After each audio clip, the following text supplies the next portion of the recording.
Thanks. Broadcast is now starting. All attendees are in listen-only mode.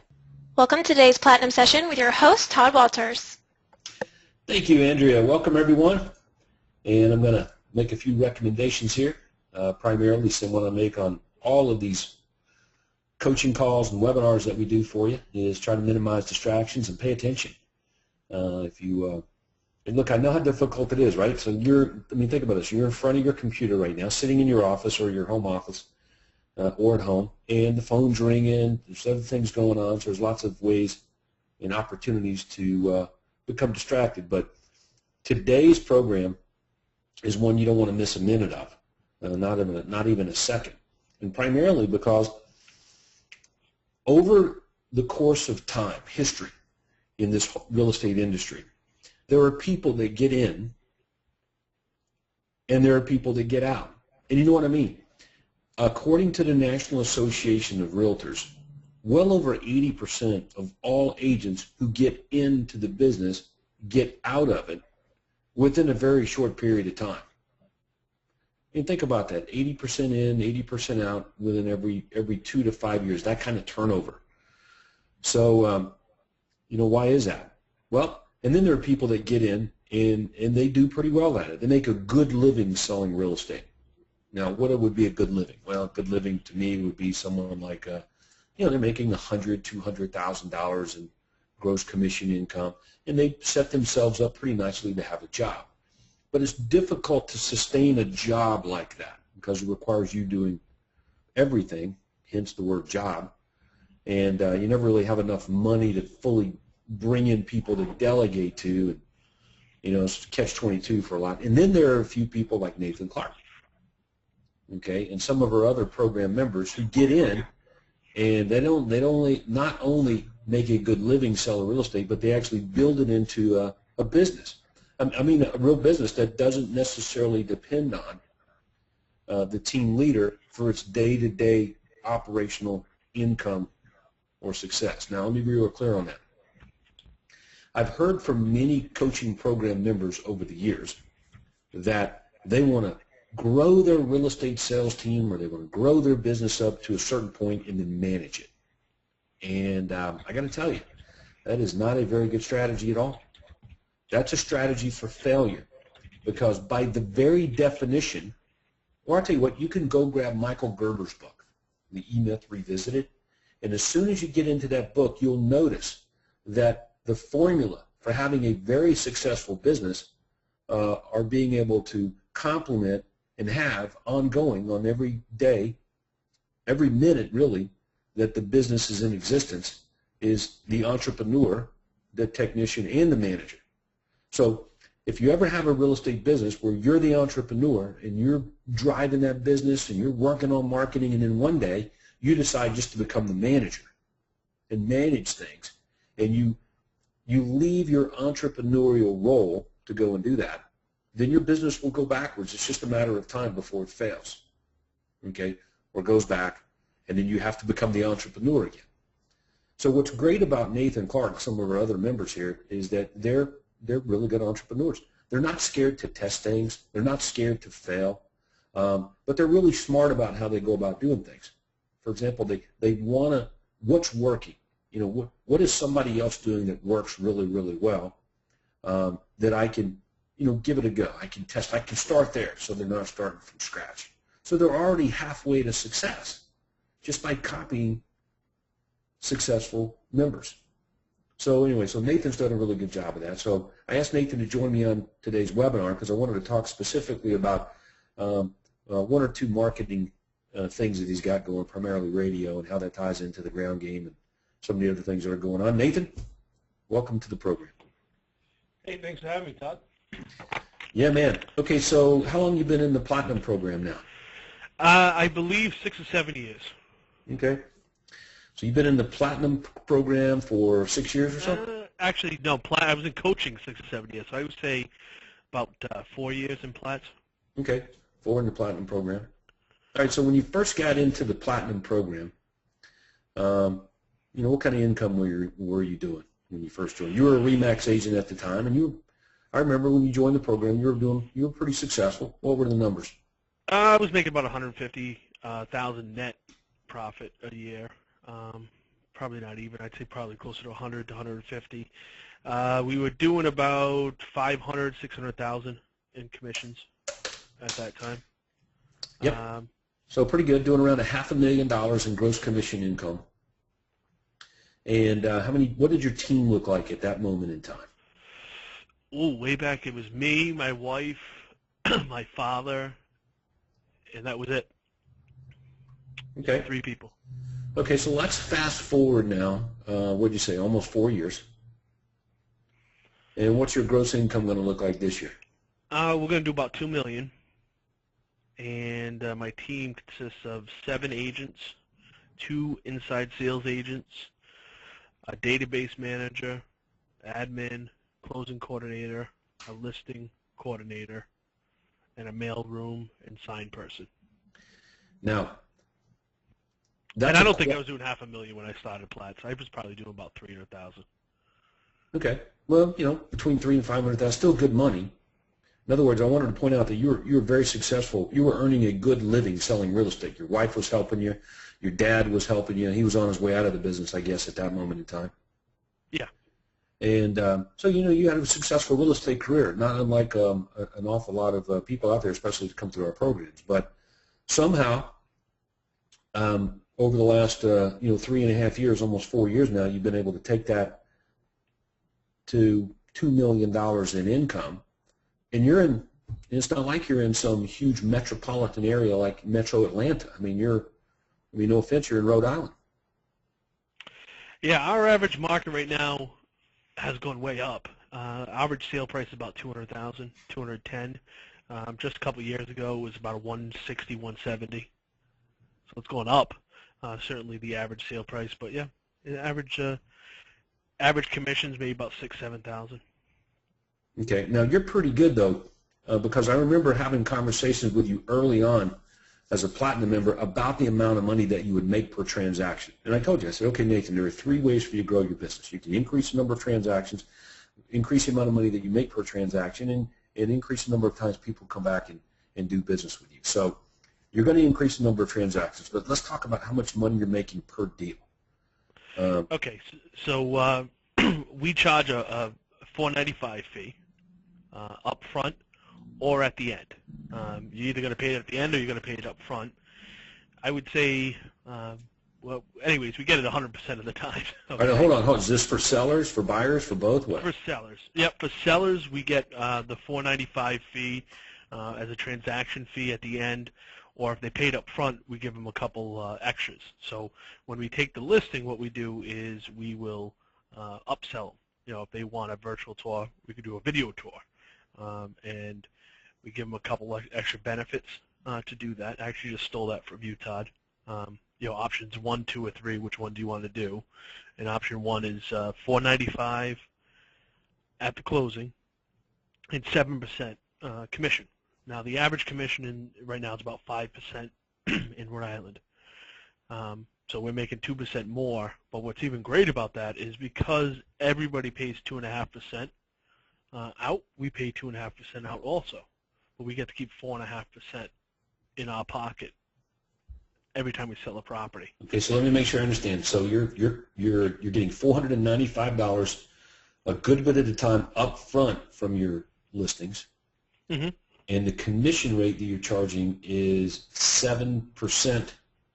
Or you keep 4.5 and you give away 2.5. Correct. Okay.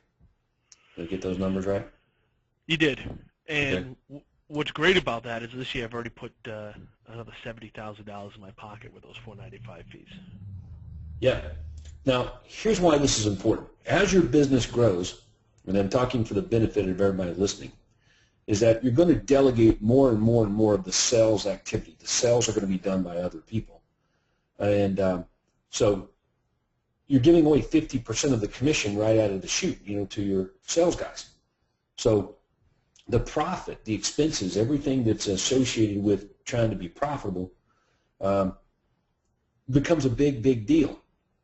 So, like, I understand when you're a solo agent and, or you got an assistant, helping you, and you're the one controlling the transaction, Instead of doing 7, you do 6 or you do 5, and you still make good money because you don't have these expenses. You're not giving half the commission away to others. But when it turns in from real estate job into real estate business, it absolutely becomes a big deal that you want to stretch or always be testing price. And when I say price, we're talking about what it is you charge. So how did you go about that process, Nathan, in terms of testing price elasticity? Did you have resistance to it when we first talked about it? Back I guess it was 2 or 3 years ago when we first started talking about it. It took me about 2 years. I mean, you kept on hammering it in there, and it took about 2 years for me to just try it. And when I tried it, there was no difference. There was no pushback. And I know you're telling me to go to 8% now, but there was no pushback as far as with the sellers. I always thought they were in my head, no one will pay 7%. But eventually, it took me about 2 years into the Platts program before I got the gumption to do it. And I just went on a listing appointment and said 7%.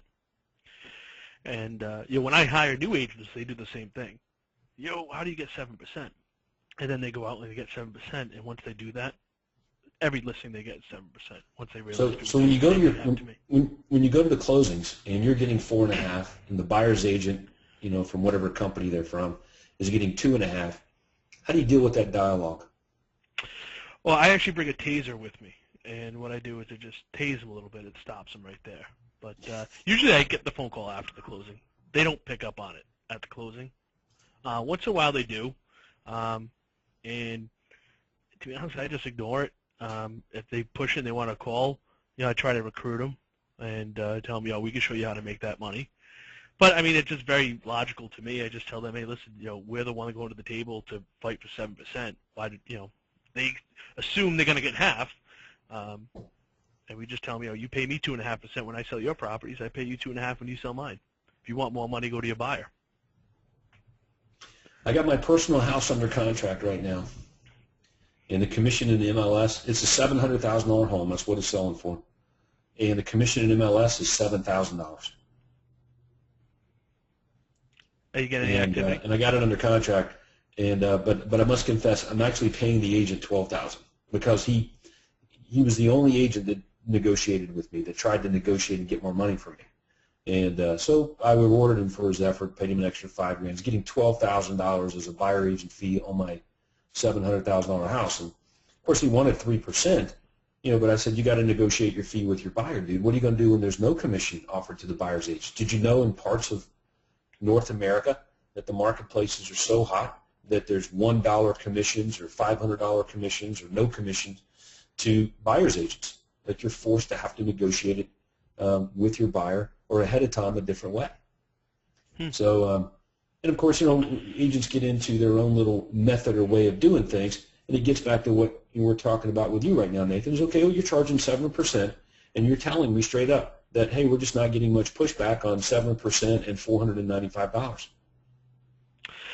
I think the biggest thing is that people fear doing the uneven split, and they'll throw this up at me. They'll tell me, is that how you want to do business? Basically trying to tell me that, hey, I'm not going to sell any of your listings anymore because you don't pay me 2.5%. And the reality is, if they do that, then I'm going to double end the deal, because all realtors have now is the internet, and the buyer is more likely finding the property and calling them, their uncle, cousin, brother, or sister. So I have to pay them just because they're related to the buyer. So if you won't work to show them the property, then someone else is going to. They'll just come to me directly. I'll just make the whole 7% then. All right. So you're making my point for me, is that everybody that's watching this program right now, whether live or in the future on some recording, everyone needs to know that the day is coming. The day is coming at some point probably in our lifetime, in our real estate career. The day will be here where there will be very little fees, if any, offered buyer's agents. It's already gone in most MLSs around the country, Nathan, to showing what the total commission is, to not showing any commission, or to only the buyer agent's fee. I've seen that transition happen in my lifetime. We've seen the transition of the MLS becoming public, so like you said, all buyers have access to it now. So it becomes, well, what's the value in having a buyer's agent? And we already know there's lots of value for a buyer to have that kind of representation. But with all of that, there's going to become a huge price for buyer's agents, and there's just not going to be a cooperative fee, okay, that will be offered. I'm just telling you, the day's going to come. The trend is already in place, and it's in motion. So being able to negotiate your fee with buyers, just like you do with sellers, is going to be a big deal.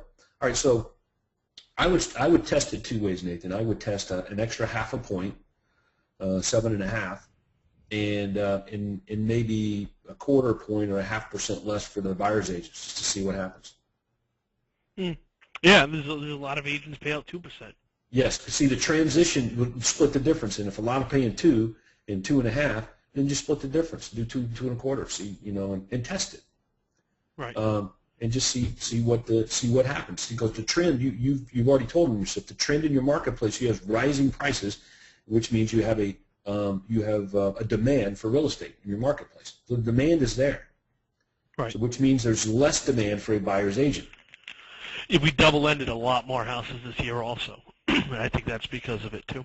Yeah. So look, you want to look at your business as, number one, we want to be fair to our, to the people that we're trying to help us sell houses. Okay, but what is fair? And you just admitted somewhere between 2 and 2.5% is fair. Okay, and but let's suppose I'm an investor in your business. I own stock in your real estate business. I would fully expect you to be maximizing the profit from your business. For me, a stockholder. So sometimes as team leaders, it's our own business, so we're really close to it. So we don't really test this whole price elasticity thing. So I wanted to hit on that first before we got into anything else. Number one, very successful. Your numbers going from, like you said, $300,000 or $400,000 in commission when you joined the program to, $2 million this year. Congratulations. That's a fantastic quantum leap in a very short period of time, basically 3.5 years, almost 4 years to get there. In a small marketplace, no question about that. Not a big giant metropolis. No, I was actually looking at the numbers yesterday, and we're doing almost 1% of the real estate in the state of Rhode Island, at like 0.99 something percent. That's great. I predict that you'll do 2.5% before we quit talking to each other in the future. I definitely see that happening for you. Okay. Now, I've got an ad up here on the screen, and I've had up here for a few minutes while we're talking. This is a standalone performance guarantee or unique selling proposition ad. Your home sold in under 120 days. Guarantee I'll buy it for cash at price acceptable to you. Okay, so how long have you been in Craig Proctor's programs before you actually decided you were going to use this performance guarantee in your own business? About a year. 2 years. 2 years into the coaching. Okay. And I see right here you've even got the conditions on it right here. Let me highlight that for everybody to see. It says seller and Nathan must agree on price and time of possession. So tell me a little bit about your history with, because you're in New England. New England's synonymous with having regulatory boards, real estate regulatory boards that like to get involved with the agents and regulate what you do and activity that you do. And you've had some conversations with your real estate board there about performance guarantees. So did you miss a beat when you had to actually, or when you decided to display these conditions on everything versus before where it just said conditions apply, call for details? I've started this probably about the last 6 weeks, 8 weeks. So it's relatively new. Putting that's always been there in my advertising. It's usually been at the bottom of the ad. Going through the regulatory board, they thought I was very fascinating, so they wanted to meet with me. And basically they said I got to put that up top. I can't put that at the bottom. Now, the rules don't say anything about that, but they said I had to put it up top. I can't put it at the bottom as a footer. So I put that up there. I haven't seen anything change. Yeah, I'm looking at your ad here. A couple things that might do differently right here in your call to action where it says to discuss the sale. If it were me, it'd probably say to discuss the sale of your home. So you just want to throw the prospect, make him part of the call to action to discuss the sale of your home. Call Nathan. And, for a special report or for a special report that goes over this exclusive offer, probably you want to just use, instead of goes over, you could probably use a better language like, details. Or for a special report that details this exclusive offer visit. But that's pretty good, that's this kind of sums up everything now. This performance guarantee has been very successful for you, that you took it over to direct mail and performance guarantee as. So let's talk about your ground game, and then we're going to tie that into the radio and take a look at some of these commercials and stuff and why we believe that made it ultimately successful. So how did this come about doing? You took a performance guarantee, unique selling proposition, and then you decided to get it out there into the public. Give us an idea of where that started, how you did it, where it's running, kind of list your marketing systems right now on the ground. Sure. So everybody kind of knows where I started. If you see my ads before, is the Penny Pitcher. It's a local flyer that goes out into a couple towns in my neighborhood. My town I live in is about 10,000 people. So it goes to that town. Another town's about 15,000. It goes out to about 45,000 people. And it just has everything from if you want to get split wood to a chainsaw or something, little ads in there. Then I'll have stuff from real estate agents, stuff like that. So it's free. It goes every door direct, basically, once a week. So we have an ad in the front page, in the back page. I think we have 26 or 27 front page and back page in the Bargain Buyer. And that was really our beginning into marketing. That was really the only marketing I was doing for most of, even with Craig Proctor. That was all I was doing before I came to him. And this is the copy of the ad where it's evolved to today. But that's one of my top lead generators. If I look back even at closings, this is up here with radio as far as number of closings I get every year. So we were constantly being in there for the last 10 years and more in here. We've just improved our message. So you can see this is our performance guarantees we have in there, and then we back it up with some graphs and examples of what we can do. All right, so now you run these ads, and what does it typically cost you, this ad that we're looking at on the screen right now, just for kicks? $300 to $400 bucks. I think it's right. 3 something. All right, so let's take a look at, let me throw up another one here. So you don't stop there. Now this one doesn't really say anything about your home sold or I'll buy it, but you're still using unique selling proposition of, we get you more money, your home sells in less time, and primarily more money, and then leveraging testimonials to do that. So obviously, we're starting to see a progression with your marketing. Yes, yeah, and one of the things with running testimonials, you'd be surprised how many people know people that you run testimonials for out there. We really do a good job of getting testimonials. We have hundreds and hundreds. I must have 300 or 400 testimonials now on our webpage. And people see that, and they know the people. Like, I just got a listing call from a lady in Massachusetts. She knew the Pluffs, who was right here in the top left-hand corner with the sign behind him. I sold that house 3 or 4 years ago. But, yeah, we'll advertise the testimonials out there, and people say, oh, I know these people. I got to sell my mom's house, and that's why she called me. I don't know if she saw it here or if she saw it on our webpage, but it just made me think of that. But this works great, too. We try to do them. I circle this ad in here every probably about 6 to 8 weeks. I'll run a testimonial one, and it works good. Get a lot of now sellers from it. All right, let's get into this conversation about direct mail, these USP ads in the magazines, and why you think that's been important for you as you've rolled out additional radio advertising. Why is your radio advertising so successful? We haven't really gotten into it yet. We're going to talk about it here momentarily, but we need to talk about that because this is a big deal. And you mentioned to me in the pre-conference, you said, look, they're There are times where I talk to people that are doing radio and it's a flop, and I talk to other people and it's been successful, and you've seen some commonalities in it. The biggest thing I see with the radio is it's kind of like a three-prong effect. Is you need to have a name out there, have some ground game, and then the radio just is like adding steroids to your game here.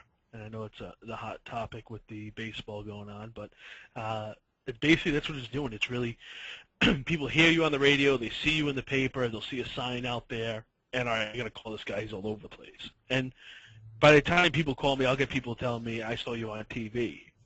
I've never advertised on TV, so I don't know what they're talking about. But actually I did, but that was a flop. But anyways, it really came into, we do the expireds also. We'll send them an expired game through the mail.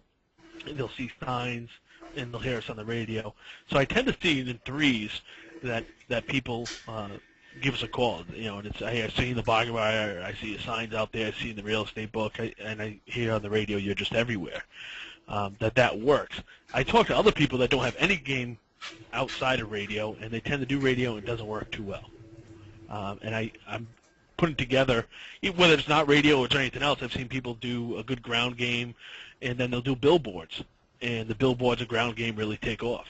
So I think when you get to really big medias, whether it's TV, radio, billboards, things like that, you need to have a good grassroots campaign going on, if that makes sense. Yeah, well, it makes good sense to me. I've got my own personal story with that. I've shared it with the Platinum members before, but we were in Metro Atlanta, 4 different real estate magazines, and 3 different real estate newspapers, real estate sections of the newspaper, and we direct mailed every expired listing and every for sale by owner of a record quite often. And that's right out of the chute when they become one, as well as 6 months later marketing campaigns as well. So the ground game, oh my goodness, we dominated it. Well, a former agent here in town decided he was going to take and he was in our coaching programs, he was going to take the guaranteed sale program, and he couldn't get, since he wasn't getting good penetration on the ground, because we owned it, he was going to go to the airwaves and do radio and television. And he got hooked up with Matt, spent about $30,000 a month. It was actually, the number that he told me was $36,000. And he took it right to radio, right to television. Now, I knew that he would be successful. He would get business from that. But I also had a good idea that it would help me at this point in my real estate career. So sure enough, he ran the radio and television commercials, and instantly, literally overnight, my business began to grow. More listings, call-ins, come listings, with people saying, hey, I heard your radio commercial. Hey, I saw you on television. And we weren't doing any radio or television advertising at the time at all.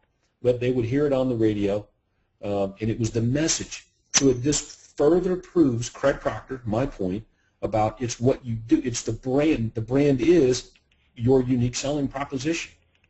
So I was known on the ground as the guy that will buy your home if it doesn't sell. So when they hear somebody else completely different saying it on the radio and television, they still associated the unique selling proposition with me. Many people, I'd go to their house, Nathan, if they did associate it with the other guy, they thought he worked for me. So the point is here is that there's a way to really get good leverage from your radio and your television marketing when you decide to do that, and that is to have a great ground game presence well beforehand. Wally Kerr would be another example. Dominates the area magazines, newspapers with the performance guarantee, your home sold or I'll buy it, and then when he took to the airwaves with it, he was able to achieve great success with it. All right, so let's take a look then real quickly at the commercials. Now there's a before and there's an after.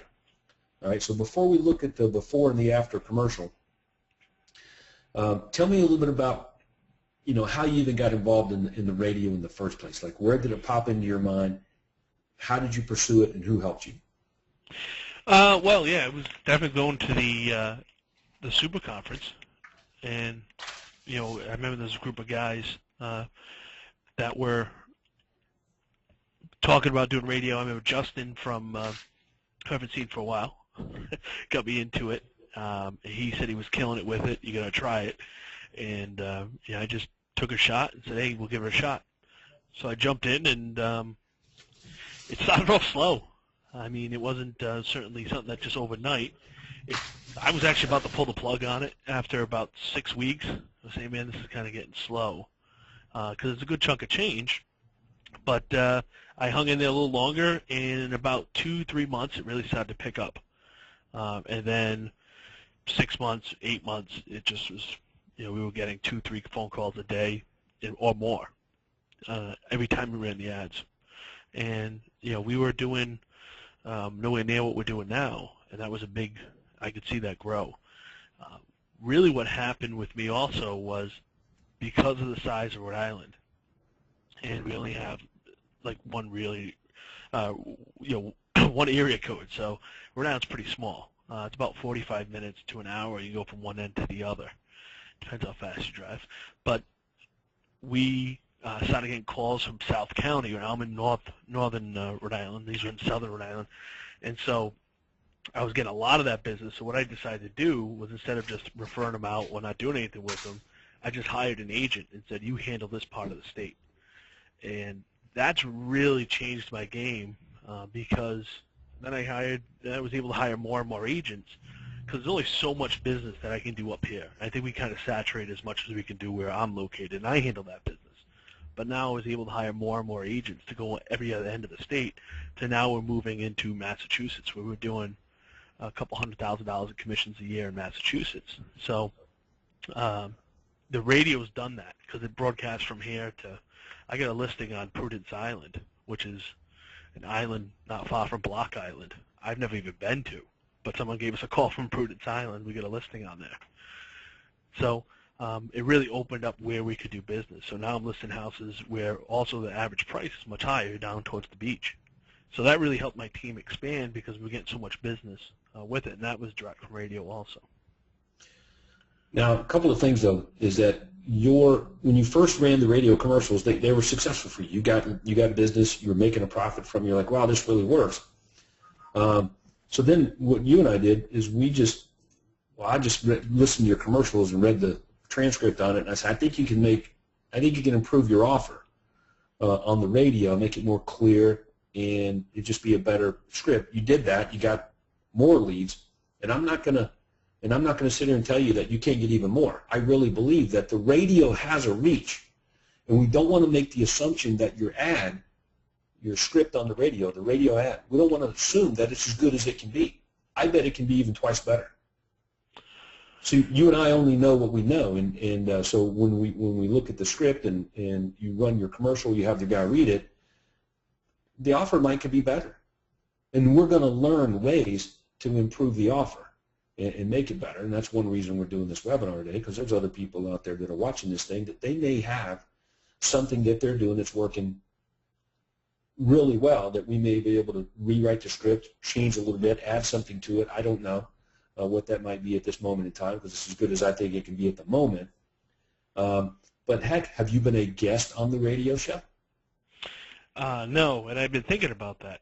Okay, well, having your own radio show, or offering to call in at specific times for free and give advice on real estate, in return for,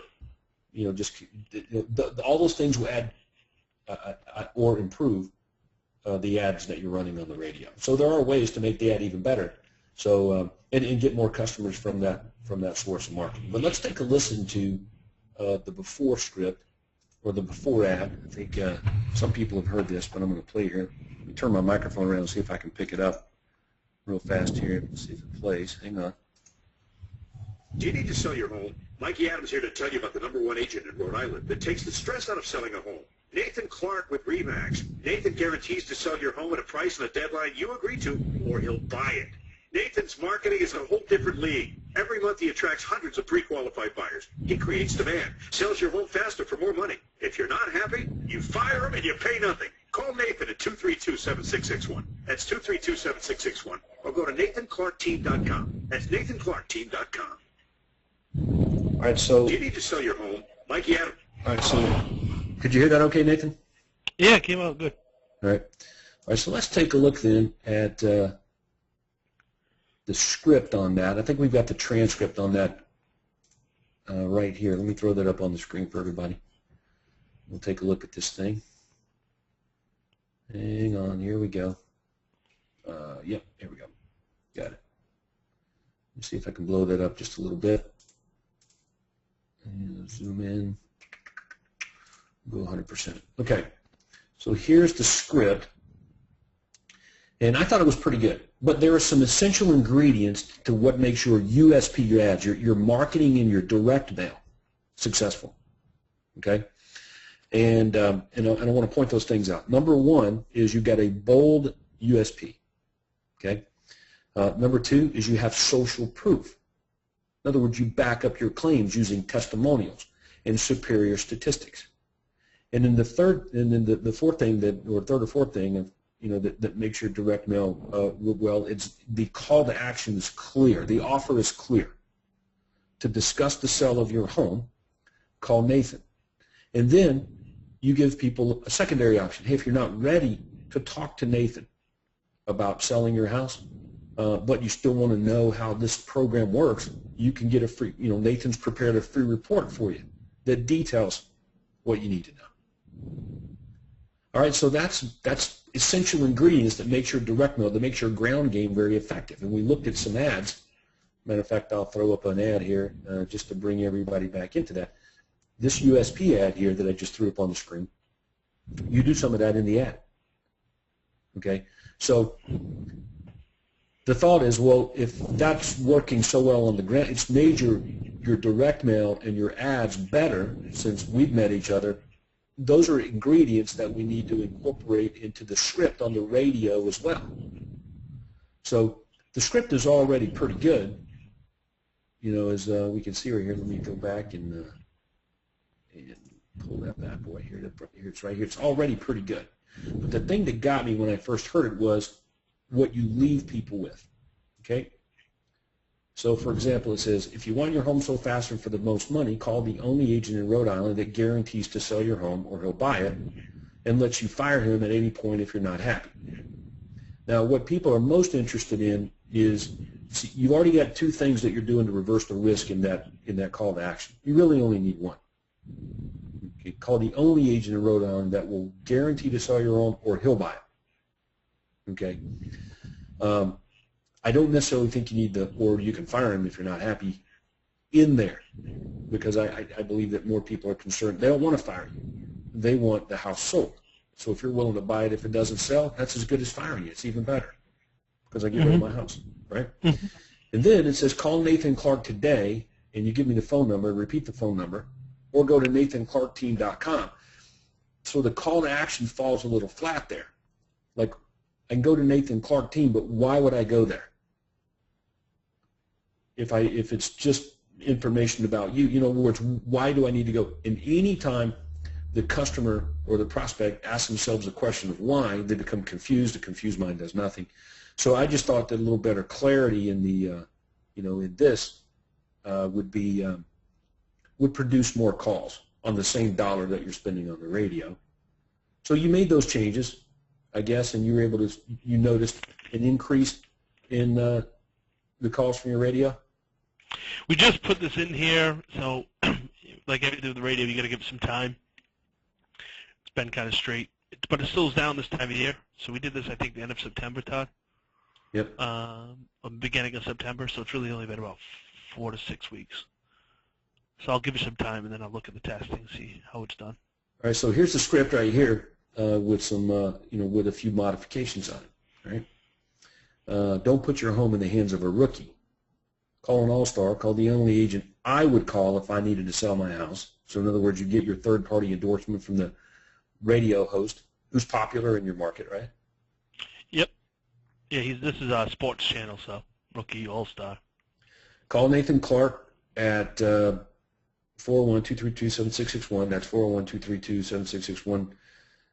Or if you're not quite ready to talk to Nathan, you can get a report, that talks about his program, or in this case it says get his free detailed report on his exclusive guaranteed sale program at and gives the website out again, and then closes with the phone number one more time. So it's just a much better call to action. Everybody can see that, and you're giving them you're telling me why I should go to the website. So at least that we're taking care of the rules of engagement in respect to this kind of marketing. So I think it's a better script. But bottom line is the reason this works well is because you have or you own the ground game in your marketplace. So let's go back and listen to this new read here from Nikki. Let me turn my microphone around so I can pick this up. Hey, it's Mike Adams, and when it comes to selling homes, there are agents that make excuses, and then there's my guy, Nathan Clark. It's easy. You sit down with Nathan, you agree on a price and a deadline by which to sell your home, and if the deadline comes and goes and your home is still on the market, boom, Nathan buys your home. Ask Mary Malone of Cumberland what Nathan can do. She had her home listed with another agent for 6 months. Nothing. It comes in, Nathan, bam, sold in 13 days for 100% of the asking price. You risk nothing. If you aren't happy at any point, Nathan lets you fire him, and you pay nothing. Nathan outspends and outsells the average agent 50 to 1. Don't put your home in the hands of a rookie. Call an all-star. Call the only agent I would call if I needed to sell my home. Call Nathan Clark, 401-232-7661. That's 401-232-7661, or if you're not quite ready to talk to Nathan, get his free detailed report on his exclusive guaranteed sale program at NathanClarkSold.com. That's NathanClarkSold.com, or call Nathan at 401-232-7661, 401-232-7661, and start packing. Hey, it's Mike. All right, so that's an excellent read by that guy. I know you thought it was kind of fast, but I want to reiterate that the commercial's the commercial. If all you were doing, Nathan, was just running this radio commercial, I would agree with you. Is that there's a few extra things in there that causes him to read it too fast. I personally don't think he's reading it too fast. I think it goes to the personality of the radio host. But I think what makes it effective is I go home and I see your stuff in the magazine, and I see your stuff in my mailbox if I'm expired or for sale by owner. I see it in the real estate newspaper and other sections. In other words, I'm seeing your ads. I'm seeing that message everywhere. So it's great reinforcement. But I want to reiterate, if this was all you were doing, if you took out the entire ground game, then your radio commercial here would have to change in order for it to be as effective as it's being right now. I think, yeah. I'm just thinking, I remember the reticular activator. I think that's what happens. It's exactly what happens. People hear it on the radio, and then also they open up, and that sign they've been driving by from work every day is still there, but now they notice it. It's like buying that new car. Everybody starts driving that new car once you buy it, Yep. So there's the script right there. Everybody can see that. And this is a guy, and I like this right. You got third-party endorsement from your guy, and then there's my guy. Now, of course, you're his guy because you're paying him. Quick story, funny. I mean, my cousin called me after I started advertising, and she was like, "The people on Light Rock 105, man, they love you. You guys are friends. You should hear them. They're talking all about you." She didn't know I was paying them to talk all about me. I guess it's a sign it's a pretty good ad if they, they really believe it. It's all working together. That's what's making it optimally effective. Don't think that it's all not tied in. Your success here and all these things. So, all right. Well, look, man, you've been very successful with it. The radio. I mean, it's right there for everybody to see right now.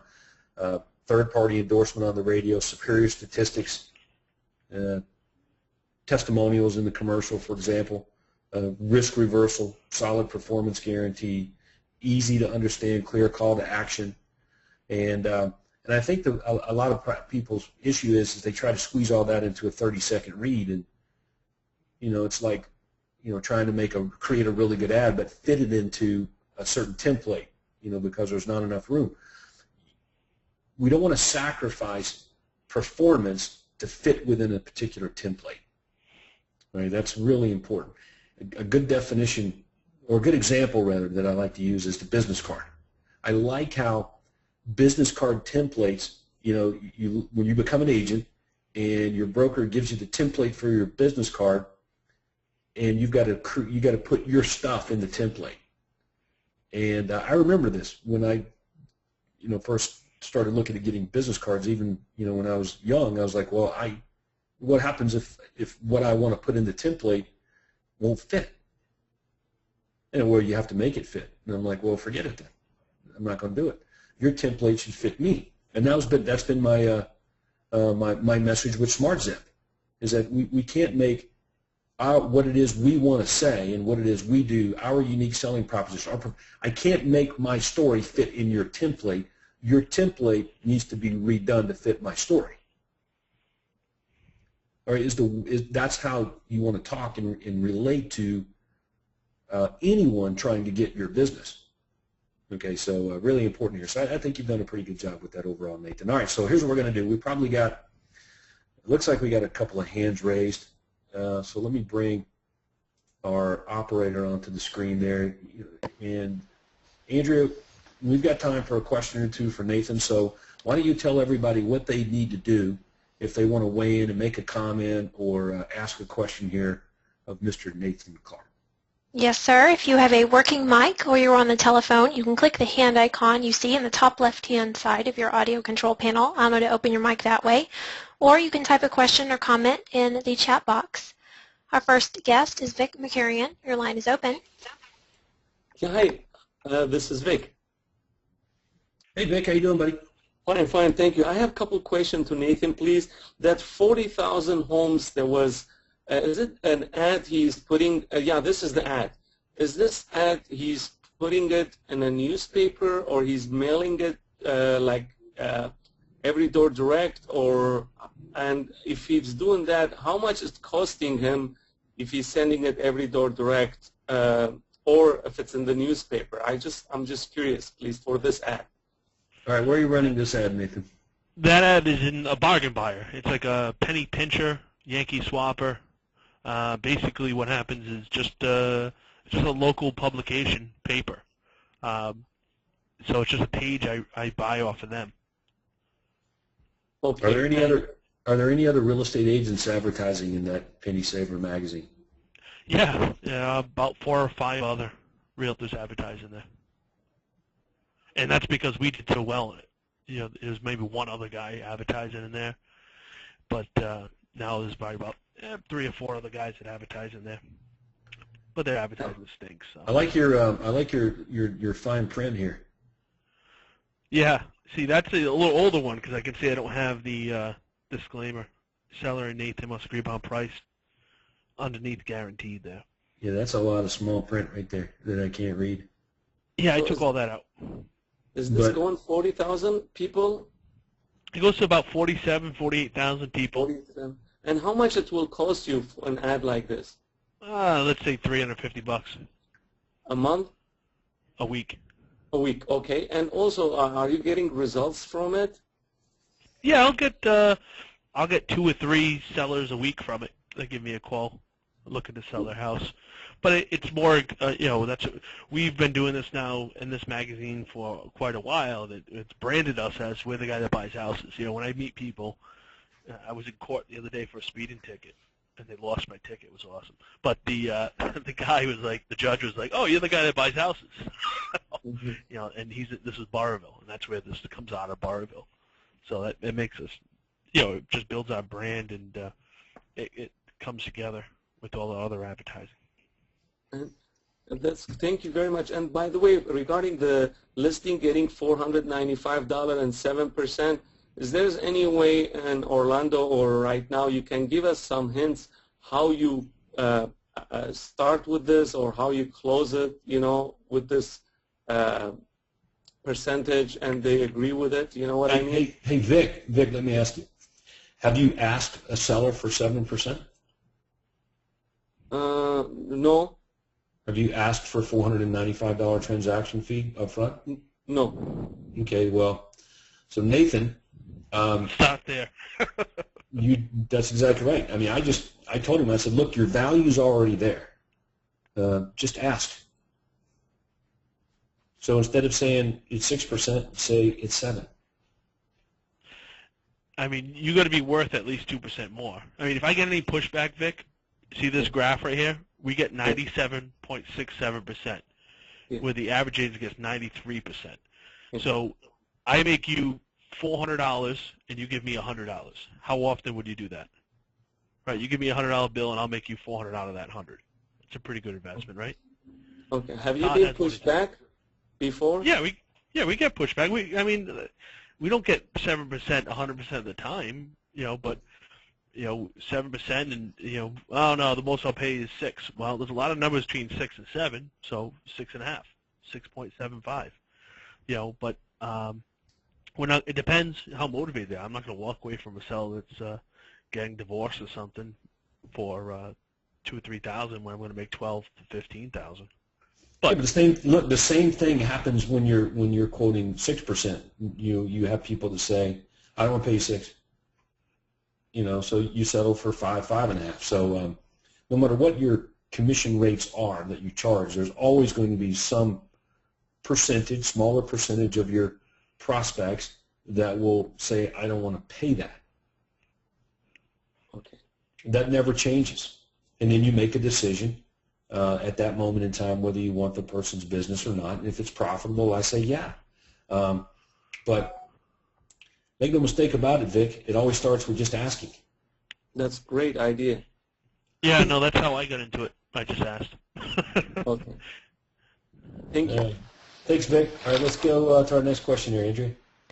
Our next guest is John Gluch. Your mic is open. Yeah, hey, thanks for everything. This is great. You've been talking this whole time about branded ads, and I was just curious, are you doing much unbranded, or kind of what percentage of your advertising as a whole is branded versus unbranded? Yeah, don't be like me. When I started off in Craig Proctor, I was doing unbranded advertising, and then I slowly got away from it because it worked so well. And now I'm getting back into it, and after I'm seeing the numbers come in, Todd's showing the newspaper right here. I'm doing the newspaper, but I'm also doing editorial style ads in my local paper, and I think I got like $250. I get an editorial ad, 7 things you must know before putting your home up for sale. I ran it, got 40 leads for $250. And I kicked myself in the ass right in the beginning and said, why did I stop running editorial ads? Because and all of them are 6 months in the future. I know why I stopped, because everybody wants to do stuff 6 months in the future. But in 6 months, I'm going to have 20 sellers just from $250 that are looking to sell. Maybe 15 sellers. So don't stop editorial ads. That's I think nobody likes to do them because it's so far in the future. But I wish I never stopped. That was a big mistake by me. Everything's in the future. Yeah. Well, Todd, you said it the best way. Like, how many sellers are looking to make a move in the next week in your town? And how many do you think are looking to make a move in the next 6 months? Far more are looking to do things in 6 months than just that week. What is 1, 2 sellers going to be looking to sell in the next week? Maybe 3 or 4.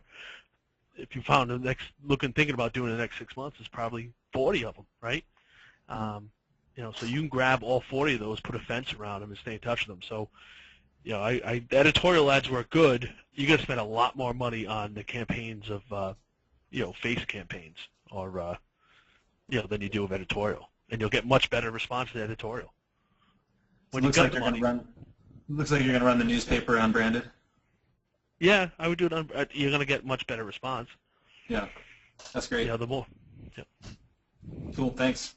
Well, it's not really, we talk about this, and I know what you're saying there, John. It's not really unbranded. It has its own brand. And then make sure it makes these editorial ads look even less like ads, more like information. Whereas if I threw my face up here, and, and Nathan's, or Nathan did's got his team, Nathan Clark Real Estate Review, I doubt it even gets picked up as much and looked at because it looks like, sales information or sales paraphernalia from a real estate agent. Now, this right here looks like more like a community real estate newspaper, and I think that we want to be clear on that when we send it to them, and we can just be the paid advertiser in there. We'll just take out our own ads, however we want to do them. Let's look on your last page here, Nathan, real fast while we get that in a couple minutes. Hey, there's my favorite ad: how to sell your home yourself and save the commission. Yeah, I get calls from agents upset with that. Why would you tell anybody how to do that? because it's what they want to know. That's your answer. Yeah. And when I tell Giving people what they want. when you tell people what they want to know, you get more of them calling you. I have names. Okay, and let's see. Let's look at the last page here. Go. We're going to get the USP ad on the back page.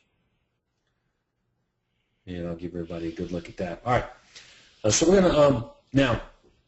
One of the things we're going to do at our upcoming conference is we're going to deal with the problem that you've created for yourself, Nathan, which is you've got a lot of leads and a lot of business, and you have, we all have difficulty in hiring or finding people that we can leverage to help us sell more houses.